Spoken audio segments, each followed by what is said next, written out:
Excuse me. Subscribe to my channel. আরে তুই এখানে সেই আগের মতো রাজমিস্ত্রির কাজই করে বেড়াচ্ছিস? কি ব্যাপার, তুমি কোনাকে চিনো নাকি? চিনবো না মানে? আরে শুভ, আমি তোমাকে বলেছিলাম না যে আমার একটা এক্স বয়ফ্রেন্ড ছিল, এই সেই এক্স বয়ফ্রেন্ড যাকে রেখে আমি তোমার সাথে রিলেশন করছি। তাহলে এই ব্যাপার, এই ছেলেটা তোমার এক্স বয়ফ্রেন্ড ছিল তাই না? ঠিকই করেছো, এর মতো একটা কামরার সাথে সম্পর্ক শেষ করে দিয়ে তোমাকে শুধু আমার পাশে মানায়, এর মতো কামরার পাশে না। একদম ঠিক কথা বলেছো।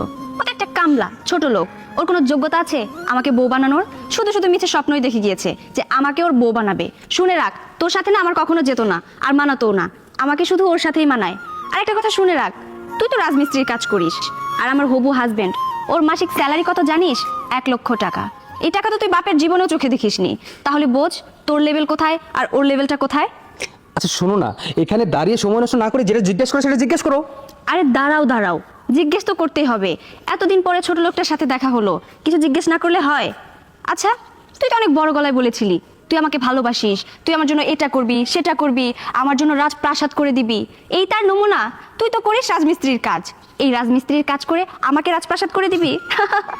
শোন, তোকে একটা কথা বলি, তুই বরং এক কাজ করিস, এই রাজমিস্ত্রির কাজ করে ছোট্ট একটা কুঁড়ে ঘর বানাস, তোর লেভেলের একটা মেয়েকে বিয়ে করিস, আর ওই ছোট্ট কুঁড়ে ঘরের রাজপ্রাসাদে তোর বউকে নিয়ে সুখে সংসার করিস। তোর জন্য এটাই বেটার। আচ্ছা বল, এদিকে সর্দার বাড়িটা কোথায়? আচ্ছা, আপনার হবু হাজবেন্ড বললো না যে একটা কামলার সাথে কথা বলে সময় নষ্ট না করতে? কি কাজে এসেছেন সেটা বলুন। এই ছোট লোকের বাচ্চা, তোকে যেটা বলেছি সেটা কর, আর সর্দার বাড়ি কিসের জন্য যাবো সেটা কি তোকে বলতে হবে? আরে তুমি বুঝতে পারোনি? আমার তো মনে হচ্ছে এই ছোট লোকটা ওই সর্দার বাড়িরই কাজ করে, যার কারণে জিজ্ঞেস করছে এত আগ্রহ নিয়ে। আসসালামু আলাইকুম স্যার। ওয়ালাইকুম আসসালাম রহমান সাহেব।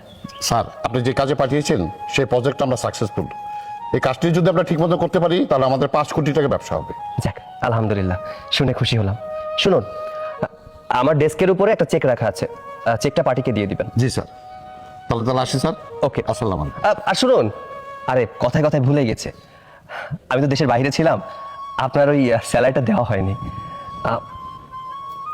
এই নিন আপনার স্যালারি 2 লাখ টাকা। Thank you sir. আর শুনুন, যাওয়ার সময় আমার কাজের মেয়েটাকে একটু পাঠিয়ে দিন। ঠিক আছে স্যার, আসি। আসসালামু আলাইকুম। ওয়ালাইকুম আসসালাম।